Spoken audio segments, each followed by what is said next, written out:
what buzzword I guess you like dislike the most, and which new buzzword is out there that we're going to be hearing more this year? Oh, that's a good one. Can I tell you one I like? So I don't know if this is actually going to stick, but I've heard this multiple times. The first time was one of our national sellers at our sales kickoff was like, I'm hearing this all the time. So it was carrier consolidation, which meant the market was loose and I can just utilize my spend to get the best rate. Then it was carrier diversification because either the carrier I'm using is too expensive or they can't fulfill my capacity or whatever. And now what I'm hearing is carrier justification. So if that's a real thing and we utilize it the way it should, I think that's an amazing thing for the industry, right? Like there's no set number of brokers, carriers that you should be partnered with. It's going to depend on what is the value that they bring to you.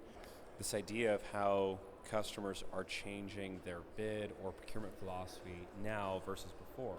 I've seen some folks who are saying this is the time to cull down my network and to be more strategic and more focused with smaller partners.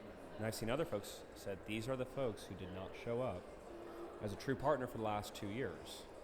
And rewarding and growing with them right now doesn't make sense. It's time to allow someone else to participate in this network or this business, right? And so it's interesting because there's no right or wrong answer. Two very thoughtful groups had come to those conclusions, right? So I like the justification because it really gets into what's your strategy. So I'll give you buzzwords I like, buzzwords I hate. Buzzwords I hate, asset medium. I don't know who came up with it. I don't know where that buzzwords that I hate. I gotta be careful here. We use a lot of buzzwords. I know, right? It's marketing 101. Celine's here too, and I gotta be careful here.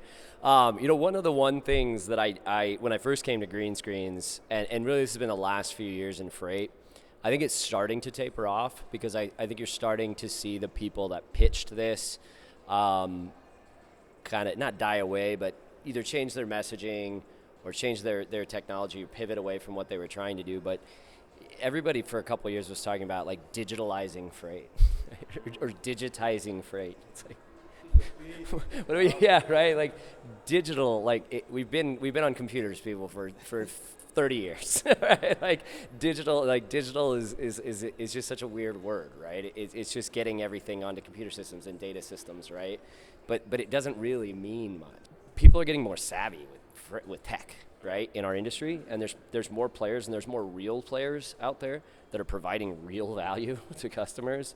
So you can't just come in with these buzzwords and then just show a UI and just be like, yeah, just buy it, it works. Like you have to prove the value of it. You have to help them understand the technology behind it and why it provides the value. And I think that's a great trend for our industry. I think some of those buzzwords, AI and machine learning is a funny example, right? Because over the last 5-6 years in our industry, people have been talking about, we have AI, we have machine, but it's like robotic process automation, right? It's just a workflow in a computer. Like it's not actually data and machine learning models and, running the analytics and actually predicting a freight rate or predicting a truck in capacity or something like that.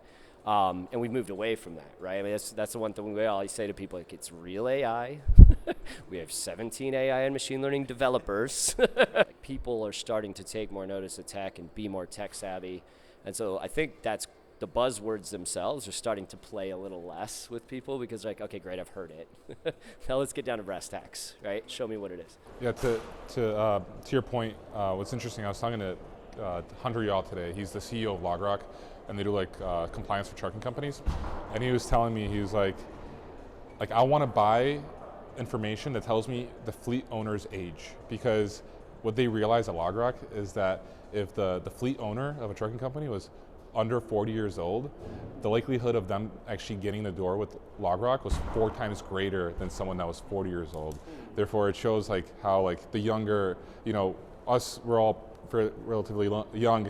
Ryan, you're a bit older, but you have a young spirit. But you have a young spirit. He is the silver fox. You're tech savvy though. Yeah. Well, obviously the buzzword for our product's visibility. But I think it's still. Do you like relevant. that? You like that buzzword? I think it's fine. We have decided to expand on visibility instead of just the blue dot. It's the communication. It's the POD. For me being around or in asset-based businesses, running non-asset businesses, I've interacted with drivers. When I bring new hires in, we would take them to one of the terminal facilities, and they'd get in a truck and they'd be like, hey, this is super cool. And I'm like, yeah, but live out of this for 21 years. It's a hard lifestyle. It's very difficult. So where we've expanded on visibility is into the, like, just two-way chat, the image capture. And now image is not just 20 years ago, like back in the day, Paul. It was all POD and bill of lading. Now it's like pictures of the trailer, pictures of freight in the back, detention, things like that. So when I look at visibility, I define that as more like communication as well. Location, two-way chat, image capture. What's going on with the driver? All the things that you would normally have done, like we don't compete with the apps. The apps are great products. What we're trying to do is compete with a phone call, because drivers don't want phone calls anymore.